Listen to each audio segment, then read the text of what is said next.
నమస్తే అండి, welcome to our channel. మనతో ఈరోజు కామన్ మ్యాన్ వేణుగోపాల్ గారు ఉన్నారు. సార్ నమస్తే. నమస్తే అమ్మా.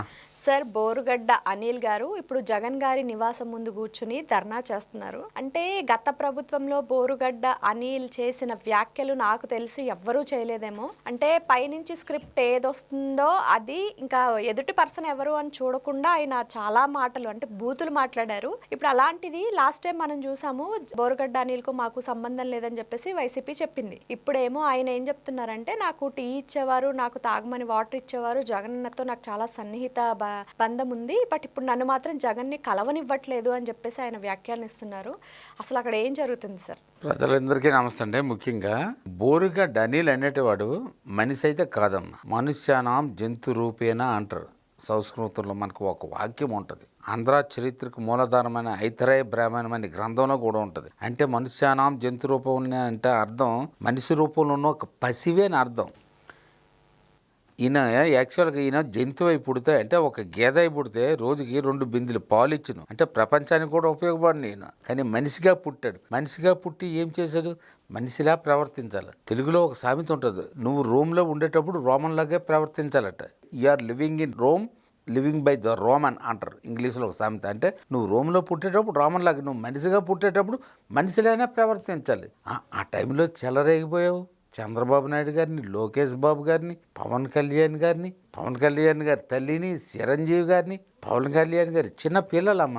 ఆ మాటలు వింటుంటే ఇప్పటికీ గుండె రగిలిపోతుంటుంది. ఆయన ఏంటంటే మాట్లాడితే రామదాస్ చదవాలి అంటారు. రామదాస్ చదవాలి నీకు మంచి మాట్లాడమనే చెప్తారు. కానీ ఇప్పుడు మా అమ్మ కానీ మా నాన్న కానీ ఎక్కడికి వెళ్తే, నాయన నలుగురు దగ్గర గౌరవం బతుకు, మనకు సంపాదన ఉన్నా లేకపోయినా పర్లేదు, మనం అందరి దగ్గర మంచిగా ఉండాలి అని చెప్తారు. ఎవరైనా చెప్తారు. ఈయన మాట్లాడితే రామదాస్ చదవాలే గారు అంటాడు. ఇలా కాదు, రామదాస్ చదవాలి మీకు ఏం చెప్పారండి బోరుగడ్డ గారు? మీకు మంచిగా బతకమనే చెప్తారు, మంచిగా మాట్లాడమని చెప్తారు. ఊరందరి పిల్లలు తిట్టమని, ఊరందరి పిల్లలు తిట్టమని. తర్వాత దొరికిన ఆయన నోటికి ఏమొస్తుంది అసలు అంతులేదు. సముద్రం చూడండి, అలలు ఎగిరి పడతాయి, అలా ఎగిరి పడ్డాడు. ఇప్పుడు ఏమైంది? తాడేపల్లి గేటు దగ్గరికి రానివ్వలేదు ఈయన. జగన్ రెడ్డికి తెలియదండి, కానీ తెలుసు. కానీ ఈయన గేట్ బయటకు తోసేయండి అంటారు. ఈయన అంటాడు, నేను పెద్ద తురుము కాదు, జగన్ రెడ్డి గారిని నన్ను సజ్జల రామకృష్ణారెడ్డి పంపించట్లేదంటే, సజ్జల రామకృష్ణారెడ్డి కాదు అక్కడ మెయిన్ స్విచ్, అక్కడ జగన్ రెడ్డి. ఇలాంటి వాడు వస్తే మనకు 4 ఓట్లు పోతాయి. ఆల్రెడీ దెబ్బతిన్నాడు కదమ్మా. 151 నుండి 5 తీస్తే 11 పడ్డారు ఆయన. జగన్ అన్నయ్య గారికి బుద్ధి వచ్చింది, కొంచెం బుద్ధి వచ్చింది, పూర్తిగా రాలేదు. అన్నయ్య గారు ఎలాంటి వాళ్ళు అందరినీ పెంచి పోషించబట్టే ఇంత చెడ్డ పేరు తెచ్చుకున్నాడు. మీకు ప్రపంచ చరిత్రలో తీసుకున్నా, భారతదేశ చరిత్రలో తీసుకున్నా, అంటే ఆఫ్టర్ ఇండిపెండెన్స్ ఇట్లాంటి పార్టీ మీకు ఎక్కడా లేదు. కావాలంటే మీరు గూగుల్ కూడా చేయండి. జగన్ రెడ్డి లాంటి పార్టీ ఈ భూప్రపంచంలో కాదు, ఈ భారతదేశంలో ఎక్కడా లేదు. అంత చెడ్డ పేరున్న పార్టీ. కానీ ఒకప్పుడు స్క్రిప్ట్ అనేది జగన్ దగ్గర నుంచే వచ్చేది అని చెప్పేసి తప్పకుండా జగన్ దగ్గర నుంచి కాకపోతే ఎవరి దగ్గర తెలియలేదా బోరుగడ్డ అనిల్ ఏం మాట్లాడుతున్నాడు అంటే? అప్పుడు మదంతో ఉన్నారమ్మ. మళ్ళీ మనమే గెలిచేస్తాం 30 years. మనల్ని ఎవడేం చేయలేరు. మదం వయసులో ఉన్నప్పుడు నేను నెలకొండేవాడిని, చెట్లు ఎక్కేవాడిని. ఇప్పుడు ఎక్కగలరా? నేను మెట్లు ఎక్కలేకపోతాను. నేను ఇప్పుడు అప్పుడు పార్టీ ఉండేది కదా, మదం ఉండేవారు. మదం ఉన్న ఏనుగు ఎలాగ ఉంటుంది, ముసలేనుగు ఎలాగ ఉంటుంది. మదం ఉన్న ఏనుగు ఇలాగ ఉంటుంది, ముసలేనుగు ఇలాగ ఉంటుంది. ఆ మదం ఉన్నప్పుడు ఏం చెప్పావంటే, చంద్రబాబు నాయుడు గారిని తిట్టు, లోకేష్ బాబు గారిని తిట్టు, లేకపోతే పవన్ కళ్యాణ్ గారిని తిట్టు, పవన్ కళ్యాణ్ పిల్లల్ని తిట్టు, చిరంజీవి గారిని తిట్టు, చిరంజీవి గారు వాళ్ళ అమ్మగారిని తిట్టు. ఇప్పుడు ఈ కుక్కని కుక్కలాగా ఉంచుతాను రండి. ఇంకొక మీకు ఉదాహరణ చెప్పాలంటే, రైతులు ఆవులు పెంచుతారమ్మా. ఆవులు పెంచి పాలు ఇచ్చిన తర్వాత ఏం చేస్తారంటే, వాళ్ళు కబేలాకి అమ్మలేక ఏం చేస్తారంటే, మనసు ఒప్పక గో ప్రదర్శన క్షేత్రాలు ఉంటే వాళ్ళకి ఇస్తే వాళ్ళు పెంచుకుంటారు. అంటే అదొక రాజనీతి అనమాట. అంటే వాళ్ళు కషాయి వాడికి అమ్మలేక వాళ్ళకి ఇస్తారు, వీళ్ళు పెంచలేక గో ప్రదర్శన వాళ్ళు పెంచుకుంటారు. ఇప్పుడు అట్లాగా వీడిని కషాయి వాడికి అమ్మేసినట్టు పంపించేస్తారు, లోపలికి రానివ్వట్లేదు. మీకు అర్థమైందా? గేటు బయటకు రావద్దు అంటారు, గేట్ ఎంట్రన్స్ వస్తే బయటకు తోసేయండి. మళ్ళీ మాట్లాడితే నేను పెద్ద తురుము కాను అని చెప్తాడు. ఇప్పుడు అదే చెప్తున్నాను, నేను పెద్ద MBBS లండన్లో చదివాను, నేను LLB చేశాను, నేను ఒక లాయర్ని అని చెప్తున్నాడు ఆయన. జ్ఞానం లేని లాయర్తానం ఎందుకమ్మా? నీకు జ్ఞానం ఉండాలి. LLB అందరూ చేస్తారు. అంబటి రాంబాబు గారు LLB చేశారు. జ్ఞానం ఏది? జ్ఞానానికి చదువుకి సంబంధం ఉండదు. మహాకవి కాళిదాసు గారు మీకు తెలుసా, ఏమీ చదువుకోలేదు. మేఘ సందేశం, కుమార సంభవం, ఇట్లాంటి వాక్యాలు, రఘువంశం, ఇట్లాంటివి ఎన్నో రాశారు. కాళిదాసు గారు కనీసం అక్షరం ముక్క అంటే బడి కూడా చదవలేదు. చదువుకి జ్ఞానానికి సంబంధం ఉండదు. ఇప్పుడు వైసీపీని నమ్ముకుని చాలా మంది కూడా ఇలానే రెచ్చిపోయి మాట్లాడారు అప్పుడు. ఇప్పుడు వాళ్ళందరికీ కూడా ఇదొక బుద్ధి వచ్చే సిచ్యువేషన్ అంటారా? వాళ్ళకి బుద్ధి రాదమ్మా మీకు. పుట్టుకతో వచ్చేది పులుముతో పోదంట. తెలుగులో మా ఉత్తరాంధ్రలో ఒక సామెత ఉంటుంది. అంటే మీరు ఎలుగుబంటి వెంట్రుకలు ఉంటాయి, నల్లగా ఉంటాయి, అవి ఏడాది సరపనీటిలో తెచ్చి రోజు ఇట్లా పిండి పిండి పిండి ఉదకండి, ఆరబెట్టండి, మళ్ళీ అవి నల్లగే అవుతాయి. మనం సరపులో పెట్టాం కదా వైట్గా అవుతాయి అంటే ఇప్పుడు జన్మలో అవ్వ. అంటే ఎలకతోక ఎంత రుద్దిన అంతే అంటే. అది మీ పుట్టుకతో వచ్చేది పులుముతో పోదని మా ఉత్తరాంధ్రలో ఒక సామెత ఉంది. పులవడం అంటే అంటే ఇట్లా రాయడం. ఎలుగుబంటితో ఏడాది తెచ్చి ఉతికినా నలుపు నలుపే కానీ తెలుపు రాదట.